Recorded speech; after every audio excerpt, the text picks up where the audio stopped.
Assalamualaikum warahmatullahi wabarakatuh. Perkenalkan, nama saya Nurul Yuriza Iftadifah, mahasiswa STIE Pembangunan Tanjung Pinang. Saya dari jurusan Akuntansi Malam 2. Di sini saya akan menjelaskan tentang akidah Islamiyah. Akidah Islamiyah tersebut berasal dari bahasa Arab, dari kata kerja aqoda yaqidu uqdatan yang berarti Arabtu yang berarti ikatan, al-jazmu yang berarti keyakinan yang mantap, al-ahdu yang berarti janji. Istilahnya adalah sesuatu yang dibenarkan oleh jiwa, hatinya merasa tenang karenanya, menjadi suatu keyakinan bagi pemiliknya dan tidak dicampuri dengan keraguan sedikit pun. Berikutnya ada sumber-sumber akidah Islamiyah yang terdiri dari 3 sumber. Yang pertama dari Al-Quran, yang kedua dari As-Sunnah An-Nabawiyah, yang ketiga ada dari Al-Ijma. Saya akan menjelaskan mengapa Allah menjadikan Al-Quran sebagai sumber akidah. Sebagaimana firman Allah dalam Quran surat Al-An'am ayat 115 yang berbunyi, dan telah disempurnakan firman Tuhanmu, yaitu Al-Quran, dengan benar dan adil. Tidak ada yang dapat mengubah firman-Nya, dan Dia Maha mendengar dan Maha mengetahui. Al-Imam Asy-Syatibi mengatakan bahwa sesungguhnya Allah telah menurunkan syariat ini kepada Rasul-Nya yang di dalamnya terdapat penjelasan atas segala sesuatu yang dibutuhkan manusia tentang kewajiban dan peribadan yang dipikul di atas pundaknya, termasuk di dalamnya perkara akidah. Allah menurunkan Al-Quran sebagai sumber hukum akidah karena Allah mengetahui kebutuhan manusia sebagai seorang hamba yang diciptakan untuk beribadah kepadanya. Yang kedua, saya akan menjelaskan tentang As-Sunnah sebagai sumber dari akidah. Hal ini terdapat dalam firman Allah dalam Quran surat An-Najm ayat 3 sampai ayat 4 yang berbunyi, dan tidaklah yang diucapkannya tidak lain Al-Quran itu adalah wahyu yang diwahyukan kepadanya. Kekuatan As-Sunnah dalam menetapkan syariat termasuk perkara akidah ditegaskan dalam banyak ayat Al-Quran, diantaranya firman Allah dalam Quran surat An-Nisa ayat 59 yang berbunyi, wahai orang-orang yang beriman, taatilah Allah dan taatilah Rasul-Mu yaitu Muhammad, dan ulil amri yaitu pemegang kekuasaan di antara kamu. Kemudian jika kamu berbeda pendapat tentang sesuatu, maka kembalikanlah kepada Allah yaitu Al-Quran dan Rasul As-Sunnah. Jika kamu beriman kepada Allah dan hari kemudian, yang demikian itu lebih utama bagimu dan lebih baik akibatnya. Yang selanjutnya saya akan menjelaskan tentang sumber akidah dari ijma atau para ulama. Sumber akidah yang berasal dari kesepakatan para mujtahid umat Muhammad SAW setelah beliau wafat tentang urusan pada suatu masa. Mereka bukanlah orang yang sekedar tahu tentang ilmu tetap, tetapi juga dapat memahami dan mengamalkan ilmu tersebut yang berkaitan dengan ijma. Allah Subhanahu wa taala berfirman dalam Quran surat An-Nisa ayat 115 yang berbunyi, barang siapa menentang Rasul yaitu Muhammad setelah jelas kebenaran baginya dan mengikuti jalan yang bukan jalan orang-orang mukmin, kami biarkan dia dalam kesesatan yang telah dilakukannya itu, dan akan masukkan ia ke dalam neraka jahanam, dan itu seburuk-buruknya tempat kembali. Selanjutnya saya akan menjelaskan tentang pilar-pilar akidah Islamiyah, yaitu keyakinan kepada Allah Subhanahu wa taala sebagai pencipta, pemilik, pemberi petunjuk, pemberi rezeki, penguasa, pengatur, dan pembimbing. Dalam Quran surat 4 ayat 136 yang berbunyi, wahai orang-orang yang beriman, tetaplah beriman kepada Allah dan Rasul-Nya dan kepada kitab yang Allah turunkan kepada Rasul-Nya serta kitab yang Allah turunkan sebelumnya. Barang siapa yang kafir kepada Allah, malaikatnya, kitab-kitabnya, rasul-rasulnya, dan hari kemudian, maka sesungguhnya orang itu telah sesat sejauh-jauhnya. Selanjutnya yang kedua, keyakinan atau iman kepada malaikat Allah sebagai makhluk yang diciptakan Allah dari cahaya untuk beribadah kepadanya. Dalam Quran surat 2 ayat 97 sampai 98 yang berbunyi, katakanlah barang siapa yang menjadi musuh Jibril, maka Jibril itu telah menurunkan Al-Quran ke dalam hatimu dengan seizin Allah, membenarkan apa kitab-kitab yang sebelumnya dan menjadi petunjuk serta berita gembira bagi orang-orang yang beriman. Serta ayat 98 yang berbunyi, barang siapa yang menjadi musuh Allah, malaikat-malaikatnya, rasul-rasulnya, Jibril dan Mikail, maka sesungguhnya Allah adalah musuh orang-orang yang kafir. Iman kepada semua kitab yang diturunkan Allah kepada para nabi dan rasul yang menerimanya. Dalam Quran surat 4 ayat 136 yang berbunyi, wahai orang-orang yang beriman, tetaplah beriman kepada Allah dan Rasulnya dan kepada kitab yang Allah turunkan kepada Rasulnya serta kitab yang Allah turunkan sebelumnya. Barang siapa yang kafir kepada Allah, malaikat-malaikatnya, kitab-kitabnya, rasul-rasulnya, dan hari kemudian, maka sesungguhnya orang itu telah sesat sejauh-jauhnya. Selanjutnya iman kepada Rasul. Dalam Quran surat 2 ayat 98 yang berbunyi, barang siapa yang menjadi musuh Allah, malaikat-malaikatnya, rasul-rasulnya, Jibril dan Mikail, maka sesungguhnya Allah adalah musuh orang-orang kafir. Yang selanjutnya adalah iman kepada hari akhir. Dalam Quran surat 4 ayat 135. Wahai orang-orang yang beriman, jadilah kamu orang yang benar-benar penegak keadilan, menjadi saksi kepada Allah, biarpun terhadap dirimu sendiri atau ibu, bapak, dan kaum kerabatmu. Jika ia kaya ataupun miskin, maka Allah lebih tahu kemaslahatannya.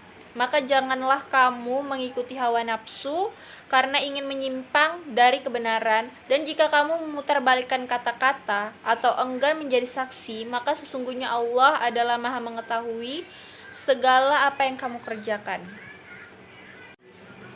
Selanjutnya iman kepada qada dan qadar Allah Subhanahu wa taala dalam Quran surat 25 ayat 2 yang berbunyi, yang kepunyaannya lah kerajaan langit dan bumi, dan dia tidak mempunyai anak dan tidak ada sekutu baginya dalam kekuasaannya, dan dia telah menciptakan segala sesuatu dan dia menetapkan ukuran-ukurannya dengan serapi-rapinya. Selanjutnya adalah makna iman.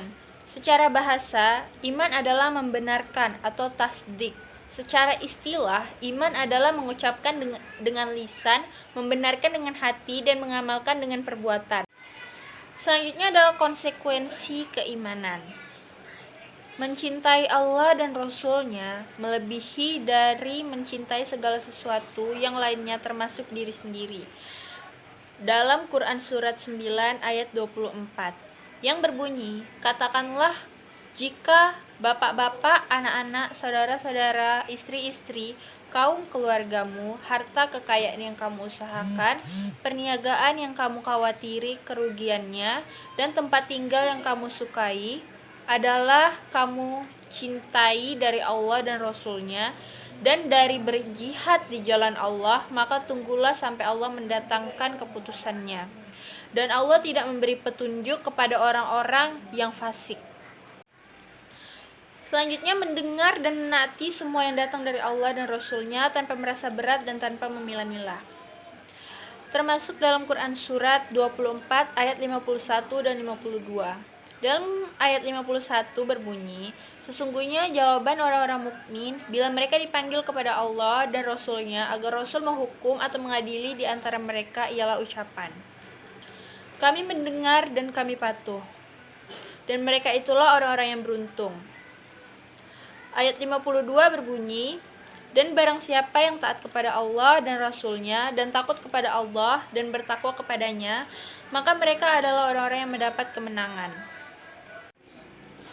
Dan Quran surat 33 ayat 36 yang berbunyi, dan tidaklah patut bagi laki-laki dan yang mukmin dan tidak pula bagi perempuan yang mukmin apabila Allah dan Rasul-Nya telah menetapkan suatu ketetapan, akan ada bagi mereka pilihan yang lain tentang urusan mereka. Dan barang siapa yang mendurhakai Allah dan Rasul-Nya, maka sesungguhnya dia telah sesat yang nyata. Selanjutnya adalah ridho terhadap semua yang datang dari Allah Subhanahu wa taala dan Rasul-Nya, baik hal yang disukai maupun tidak disukai tanpa menghilangkan usaha. Baiklah, selanjutnya loyalitas yang penuh kepada Allah Subhanahu wa taala, Rasul-Nya dan orang-orang beriman, dan tidak memberikan loyalitas kepada orang yang dibenci Allah. Dalam Quran surat 2 ayat 257 yang berbunyi, Allah pelindung orang-orang yang beriman, Dia mengeluarkan mereka dari kegelapan, kekafiran kepada cahaya yang iman, dan orang-orang yang kafir pelindung-pelindungnya ialah syaitan yang mengeluarkan mereka daripada cahaya kepada kegelapan atau kekafiran. Mereka itu adalah penghuni neraka, mereka kekal di dalamnya. Selanjutnya ada Quran surat 5 ayat 51 yang berbunyi, Hai orang-orang beriman, janganlah kamu mengambil orang-orang Yahudi dan Nasrani menjadi pemimpin-pemimpinmu. Sebahagian mereka adalah pemimpin bagi sebahagian yang lain. Barang siapa di antara kamu mengambil mereka menjadi pemimpin, maka sesungguhnya orang itu termasuk golongan mereka. Sesungguhnya Allah tidak memberi petunjuk kepada orang-orang yang zalim. Selanjutnya, takut hanya kepada Allah Subhanahu wa taala, takut tidak mendapat kasih sayangnya, dan takut bermaksiat kepadanya. Dalam Quran surat 33 ayat 39 yang berbunyi, yaitu orang-orang yang menyampaikan risalah-risalah Allah, mereka takut kepadanya, dan mereka tiada merasa takut kepada seorang pun selain kepada Allah, dan cukuplah Allah sebagai pembuat perhitungan. Selanjutnya Quran surat 35 ayat 28 yang berbunyi, dan demikian pula di antara manusia, binatang-binatang melata dan binatang-binatang ternak, ada yang bermacam-macam warnanya dan jenisnya. Sesungguhnya yang takut kepada Allah di antara hamba-hambanya hanyalah ulama. Sesungguhnya Allah Maha Perkasa lagi Maha Pengampun. Selanjutnya, berhukum dengan syariat Allah Subhanahu wa taala dan menolak hukum yang bertentangan dengan syariatnya. Termasuk dalam Quran surat 6 ayat 114 yang berbunyi, maka patutkah aku mencari hakim selain daripada Allah? Padahal Dialah yang telah menurunkan kitab Al-Quran kepadamu dengan terperinci. Orang-orang yang telah kami datangkan kitab kepada mereka mengetahui bahwa Allah itu diturunkan dari Tuhanmu dengan sebenarnya. Maka janganlah kamu sekali-sekali termasuk orang-orang yang ragu. Selanjutnya, selalu beramal soleh, meninggalkan maksiat, dan berjihad di jalannya untuk menegakkan kebenaran. Termasuk dalam Quran surat 103 ayat 2-3.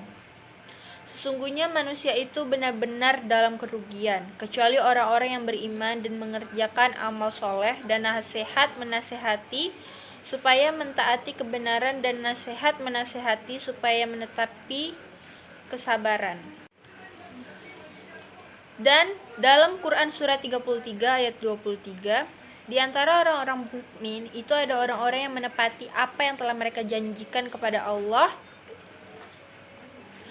Maka di antara mereka ada yang gugur, dan di antara mereka ada pula yang menunggu-nunggu, dan mereka tidak merubahnya atau merubah janjinya.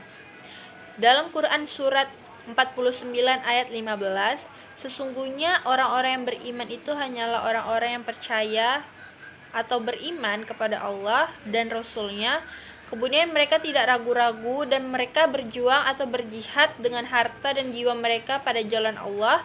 Mereka itulah orang-orang yang benar. Selanjutnya saya akan menjelaskan sifat-sifat orang yang beriman. Yang pertama, jika disebut nama Allah, bergetar hatinya karena cinta, harap, dan takut kepadanya. Jika dibacakan Al-Quran, bertambahlah keimanannya, dan mereka selalu bertawakal kepadanya. Dalam Quran surat 8 ayat 2. Selanjutnya adalah senantiasa mendirikan sholat dan menafkahkan sebagian rezekinya untuk orang fakir, miskin, dan anak yatim yang terdapat di Quran surat 8 ayat 3. Selanjutnya, beriman kepada rukun iman yang 6 dengan keimanan yang sempurna tanpa merasa ragu-ragu sedikit pun. Berjihad dengan harta dan jiwa raga untuk menegakkan kebenaran, termasuk dalam Quran surat 49. Selanjutnya adalah hal-hal yang dapat meningkatkan keimanan. Yang pertama adalah ilmu. Ilmu yaitu meningkatkan ilmu tentang mengenal Allah. Semakin tinggi ilmu pengetahuan seseorang terhadap Allah dan kekuasaannya, maka semakin bertambah tinggi iman pengagungan serta takut kepadanya. Selanjutnya adalah hal-hal yang dapat meningkatkan keimanan. Yang pertama adalah ilmu, yaitu meningkatkan ilmu tentang mengenal Allah. Semakin tinggi ilmu pengetahuan seseorang terhadap Allah dan kekuasaannya, maka semakin bertambah tinggi pula iman, pengagungan, serta takut kepadanya yang terdapat dalam Quran Surat 35 ayat 28. Yang kedua adalah merenungkan ciptaan Allah Subhanahu wa Ta'ala, keindahannya, keanekaragamannya, dan kesempurnaannya yang termasuk dalam Quran Surat 3 ayat 191-192. Yang ketiga adalah senantiasa meningkatkan ketakwaan, meninggalkan maksiat kepadanya, yang termasuk dalam Quran Surat 83 ayat 14. Selanjutnya saya akan menjelaskan dari buah dari keimanan. Yang pertama adalah membebaskan jiwa dari perbudakan manusia dan semua makhluk menuju kemerdekaan yang hakiki, yaitu penghambaan kepada Allah semata-mata. Saya akan memberikan contoh kisah dari Rib bin Amir. Kisah ini dimulai pada masa Islam berada dari kepemimpinan Khalifah Umar bin Khattab radhiyallahu anhu. Peristiwa ini terjadi sebelum pecahnya perang Qadisiyah antara umat muslim dengan Persia. Pengutusan seorang Rib'i bin Amir kepada Rustum. Rib'i bin Amir pergi mendatangi undangan Rustum dengan menggunakan baju yang sangat sederhana sekali, sarung pedang dari baju balutan, dan kuda yang seolah memberi pesan kepada Persia bahwa harta yang kalian agungkan tidak ada nilai di sisi kami. Saat tiba di pelantaran tenda Rustum, Rib'i bin Amir disuruh turun dari kudanya. Bukannya turun, beliau malah terus menunggangi kudanya dan menginjak permadani yang telah dihamparkan. Saat sudah berada di hadapan Rustum, beliau mengikatkan tali kudanya ke bantal yang ada di sana. Apa yang dilakukan Rib'i bin Amir ini tanpa alasan sebab. Beliau melakukan hal itu dalam rangka meruntuhkan pasukan mental Persia yang begitu mengagungkan harta.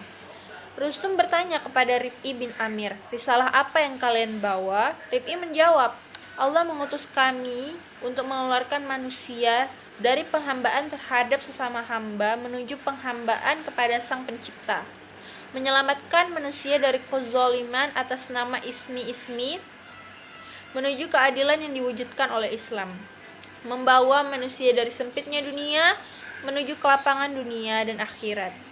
Apa yang dilakukan oleh Rib'i bin Amir terhadap bangsa Persia mencerminkan kemerdekaan jiwa yang dimiliki oleh seorang muslim.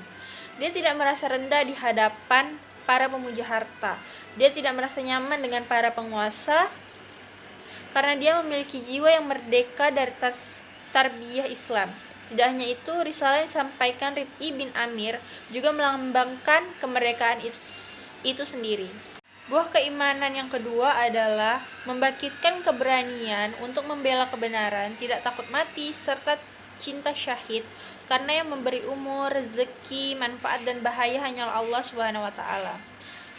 Termasuk dalam Quran Surat 4 ayat 78 yang berbunyi, "Di mana saja kamu berada, kematian akan mendapatkan kamu, kendati pun kamu di dalam benteng yang tinggi lalu kokoh." Yang selanjutnya adalah Quran Surat 3 ayat 145 yang berbunyi, "Sesuatu yang bernyawa tidak akan mati melainkan dengan izin Allah, sebagai ketetapan yang telah ditentukan waktunya. Barang siapa menghendaki pahala dunia, niscaya kami berikan kepadanya pahala dunia itu. Dan barang siapa menghendaki pahala akhirat, kami berikan pula kepadanya pahala akhirat itu. Dan kami akan memberi balasan kepada orang-orang yang bersyukur." Buah keimanan yang ketiga adalah merasa tenang karena jelas tujuan hidupnya. Ia akan mendapatkan kebaikan dunia sebelum di akhirat berupa perlindungan, petunjuk, pertolongan, penjagaan, dikokohkan kedudukannya, diberkahi baik dari langit maupun bumi. Buah keimanan yang terakhir adalah hidupnya dalam kesenangan lahir dan batin karena hidup dalam cahaya hidayah Allah, sehingga ia tidak menzalimi dirinya sendiri dan orang lain. Dan dalam Quran surat 48 ayat 4 yang berbunyi, dialah yang telah menurunkan ketenangan ke dalam hati orang-orang mukmin supaya keimanan mereka bertambah di samping keimanan mereka yang telah ada. Dan kepunyaan Allah lah tentara langit dan bumi, dan adalah Allah Maha Mengetahui lagi Maha Bijaksana. Sekianlah dari saya yang menjelaskan tentang akidah Islamiyah yang wajib kita pedomani dan wajib kita pahami sebagaimana yang telah ditetapkan oleh Allah di dalam Al-Quran dan dari sumber-sumber yang lain seperti Sunnah An-Nabawiyah dan Al-Ijma'. Sekian dari saya. Apabila ada kesalahan, saya mohon maaf karena yang salah datangnya dari saya dan yang benar hanya Allah Subhanahu wa taala. Assalamualaikum warahmatullahi wabarakatuh.